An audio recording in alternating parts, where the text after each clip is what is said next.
Welcome, 3rd through 5th grade teachers, to the fourth installment of our learning series on unpacking the unit planning organizer for reading language arts. This episode of our little thing will be focused on the writing workshop. So just like before, we're going to start at the very top of our unit planning organizer, and looking at the reading language arts unit overview, there's usually one important sentence that will tell you what is going on with writing. And it is right here. It's right at the very top. So this one in particular says students will write a personal narrative about a time they learned a lesson from something that happened. Now, other information in the reading language arts unit overview would be kind of helpful, particularly the sentence right before that, when it tells you the topic of the unit, which is identity. So this idea of writing a personal narrative really ties into identity very nicely. After establishing what is going on with writing, I'm going to come down to the essential questions and unit learning goals, just to skim through and see if there's anything going on in there that would help me with writing about personal narrative. Of course, the how do your experiences help shape your identity would help, but everything else is also sideways kind of helpful, right? If I know author's purpose, I can set the purpose for my writing in an application sense. Common characteristics of characters, right? In a personal narrative, the student is the character, right? The person writing it is the character. Identifying point of view is helpful when writing a personal narrative. Are you writing it as a first person point of view or not? So all of these things kind of lay into application. When we think about reading language arts, we learn to read and have our comprehension, but writing is where we start to apply those skills. So always be thinking, how am I applying the skills from reading when I'm doing written composition? As I scroll into the high leverage and complementary teaks, of course, some of the reading teaks are going to be helpful in thinking about what is going on, but we are focused on writing, so this is your whole writing section. There's a lot of teaks there, so make sure that you kind of go through that and think about, well, what are the things I need to know that my students can do? As I continue scrolling down, there's one important part of the reading language arts unit assessment that falls into the writing composition piece, and that is this right here. So over the course of the unit, students will write a personal narrative about a time they learned a lesson from something that happened. Evaluate student writing on personal narrative using a rubric, and then a rubric is provided. So if I click on this, it'll pull up the rubric, and so this is something that you could use throughout your work with students in personal narrative to help guide what they are doing, and then evaluate it at the end. So besides writing the personal narrative, a question I get a lot is about how this ties to STAR. How does written composition tie to STAR or tie to the module assessments? And so when we look at a module assessment or we look at STAR, the most typical thing we think of when we think of our writing is the extended constructed response. Now, our time during Writer's Workshop, we are not focused on extended constructed response because we do that during the response to text portion. However, the skills that you are learning during written composition are providing scaffolds to be more successful in all of the things that happen in an ECR, right? So being able to organize writing, develop ideas, use correct spelling, capitalization, punctuation, and grammar in context. These are all skills that are practiced over time using composition as the vehicle for that.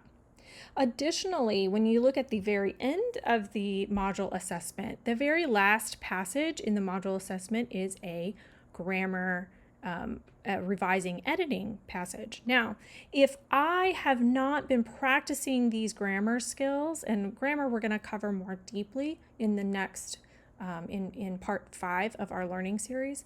But if I haven't been able to practice these items in context through composition work, then they're going to be much more difficult to apply in this assessment.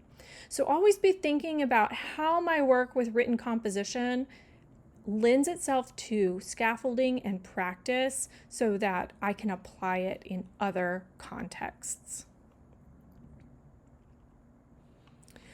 Going down to the unit pacing guide, I see that writing workshop is listed here.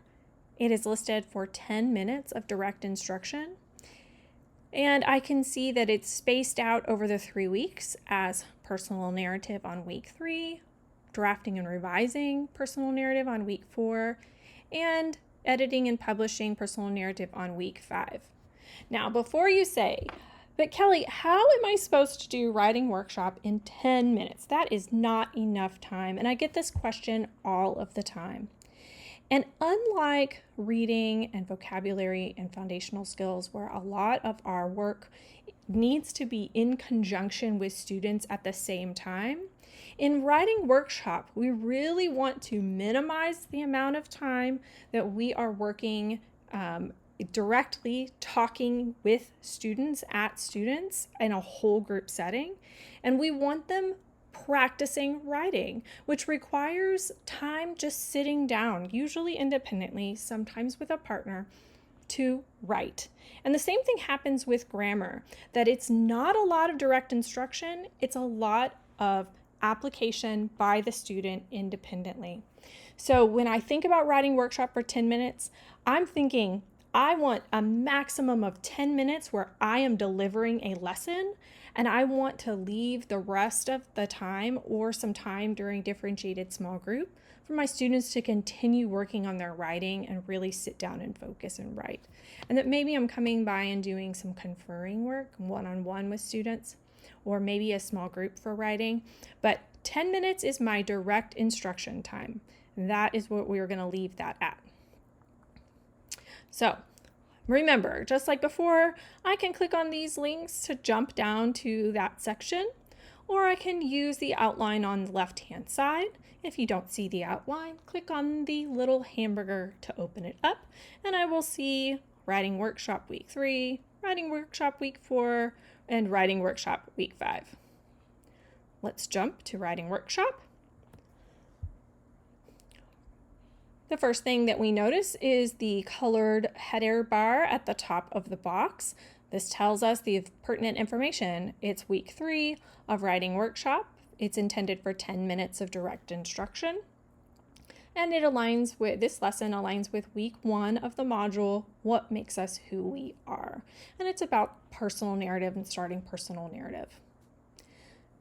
I have the ELPs and the TEKS for that week of instruction listed, as well as vocabulary that relates to what's happening in the lessons. The mentor texts that are aligned, so there'll be a focal text provided by HMH, and then we are making efforts to include some other additional mentor texts that you could possibly use as read-alouds or provide as just references for students to search from in your classroom library. There is a link to the weekly practice bundle. If you remember from our reading section, we talked about the weekly practice bundle. So this is the same link, I just put it again. Something that I think might be important to know is that the weekly practice bundle, HMH put these in order of how you would teach them in the week, if that makes any sense. So if I looked at here, central idea, there's central idea, cause and effect, there's short A and long A, there's dictation sentences, spelling word cards, proofreading, there's the fluency page, high frequency words, and there's the first grammar lesson. I can tell because it's labeled grammar 1.1.1. And then they start the next day's lesson. So the anchor chart kind of starts the next day of lessons. So as you scroll through this, it can be a little confusing. I wish they had put it kind of all together, but if you print this pack it out before you get started. You could sort them as a team and just decide which pages you wanted to use or not. I would not use all 36 pages. Out of each week's practice bundle, I figure there are maybe 4 or 5 pages that are worth using, or that can be adapted to put on a chart paper or something else. So here's one from writing, just as an FYI. Also included in the literacy resources box, there is a possible supplemental lesson. So if you would like a different style of writing lesson that's more writer's workshop based, this is an option for you to click on. Or if you need an additional lesson on something in particular, maybe you did something with students and it didn't quite work, feel free to access the supplemental lessons to see if there's something in there that sparks your fancy or that you think would be nice for your students. Okay, so each writer's workshop block starts with this vital information. Then you will see the daily lessons, which follow the same structure as we've seen before, right? Learning objective, a lesson plan, which includes materials, a key to like what is the lesson about, a link to page numbers, a list of bulleted materials, and then some guidance on a formative assessment. As we have learned before, HMH sometimes gives us way more than we can possibly do in a day. So we've tried to go through and cut that back and give you just a piece that would be most important to check in with students about. When I am planning for writing, it's important to realize that the writing composition piece goes throughout the 3-week cycle. And it always and the original lessons from HMH are typically 15 days. And we do not have 15 days in each of our units. In fact, it's most likely 12 to 13 days. So we have gone through and cut particular lessons that we felt like weren't as vital for that lesson cycle. So for example, in 3rd grade, one of the personal narrative lessons that we cut was on starting the personal narrative. And I got asked by a teacher, like, why did you cut this starting one? And I said, well, we had to cut one. And we know that starting a personal narrative, they're usually pretty good. They can get going with it. But what's the thing that a lot of our students miss out on? And it's the ending of a personal narrative. I know you've all read personal narrative stories that the students end with, and then I brushed my teeth and went to bed. The end, right? So we prioritized the lesson on conclusions for a personal narrative over starting the personal narrative. So that's just a decision, one of many decisions that we make on a curriculum team. So if you're ever looking at it and thinking, I feel like something is missing and my students need a little bit more, you can always go into the HMH lesson cycle and see if something was in there that needed to be. So looking at the cycle, it always starts with priming the text and reading the text and vocabulary from the mentor text. So you usually have like 2 or 3 days of really looking at the mentor text. Then this one has a lesson on writing process. Then you'll have a couple of days of pre-writing. So here's personal narrative pre-writing, choosing the topic. I'm going to jump to week 4 so you can see the pattern. There, and I have more pre-writing.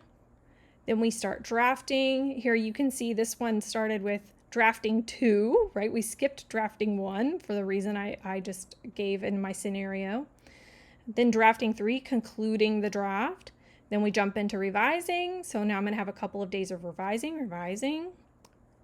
Go to week 5 so you can see. Then we revise, do some conferencing, revising again. Then a day of editing, and then publishing, and then sharing. So this is a whole 15-day cycle. And always be thinking, everybody writes at a little bit of a different pace, and some students get hung up on one step or another. And so just kind of keep track of where they are when you're going along. Deliver the mini lesson to the whole group and get it as short as possible, and then release students to start working, and then that's where you can do the real monitoring. So there you go. Heading back in to the beginning, I'm going to go to, you know what, I'm going to go check out day 5. I'm going to go check out day 5 because it looks pretty interesting. So day 5, it has you generating topic ideas. I can see by reading the learning objective, that's my learning objective. And then my formative assessment is invite students to think about the 3 things they circled, have them consider the following questions about each. And I've got some questions. Encourage students to choose the topic for which they have the best answers to these 3 questions. So they're really trying to get them to choose a really good one. And let's go look at the lesson. So now that we have an idea of what kind of our objective and our assessment would be for that day, let's go look at the lesson and see what it looks like. So the writing lesson plans, you notice, see how this is 2 pages. Don't get confused. You are only doing 1 page. So this also will support you when you're trying to get into that 10-minute category. You're not doing a whole spread of pages. You have 1 page. And if you want to make it less overwhelming, you can also change this to just show the 1 page that you're working on. Okay, so when I go look at this 1 lesson page, the core of my lesson is right here, listed out pretty clearly. I have my learning objectives, my materials, those were linked on the UPO, and that's it. This is the whole lesson. And I have, you can look at these red titles will lead you to doing exactly what needs to happen. So the first thing is discuss examples, then generate ideas, then choose a topic. So that's the basic layout of this little 10-minute lesson. And they've gone through and scripted out some pieces for you. So if you're unsure how to hold that writing mini lesson, they're scripting it out for you. And I encourage you to try some of these out, because when you really start doing effective writing mini lessons and you get them really tight and scripted, it doesn't feel that way, because students are able to go off and write independently and really get going with what's going on. So really you're doing some examples, then you're generating some ideas together, you're doing a think aloud. Then it suggests you could have them use Writer's Notebook page 1.4. So if we go look at that, look, it's just a little ABCD list. So do I need a copy of this page? Probably not. I could just have my students write their ABCs on a page in their Writer's Notebook and then go generate a list on it. So again, remember, always be a critical consumer with the pages. Have students circle 3 things they're writing about, so they go look at their ABC list, then choose a topic. So here are those questions again. I noticed that this little last part here is exactly what was listed on the UPO. So that is the benefit of looking at the UPO first, because it will help you zero in on which part of this am I really trying to watch for with students. And there it is right there. All right. And that would be it. That would be the end of that 1 day's lesson. So not going too much. We really just want to have students have some time to write. Always be thinking about, how am I going to have my students time to write? One other thing to point out in this pattern is that oftentimes on the very last day, sorry, I just jumped to week 5. Oftentimes on this sharing personal narratives day, on the sharing day, which is the last day of the unit, this is also the assessment day for the unit. So always be thinking about, maybe I'm going to break apart my assessment day a little bit and have students do a little bit of sharing at the beginning of the day or the end of the day. Sometimes it can be really overwhelming to have everybody sit down and share their narratives all at once, right? 25 writing examples. So I used to like to break it apart and set aside like 10-15 minutes of the day here and there and have kids sign up. So somebody was going to read theirs during breakfast, and so is going to read theirs when we are coming back from recess and everybody's getting their water, and we're just going to be quiet listeners, right? So be creative with doing that sharing so that it doesn't become a burden to your day, and it becomes something enjoyable and not something that's like, oh, we have to sit here and listen to everybody's personal narrative, because it can be a lot of fun, but it can be really hard when you're doing 25 all at once. So come up with some creative ways to do that. And kids are ready to share and they want to share, so make the time to do it. So that brings us to the close of our Part 4 Writers Workshop Learning Series session. Thank you for engaging with us, and I am glad to see you back for the next part in our series. Part 5 will be talking about grammar.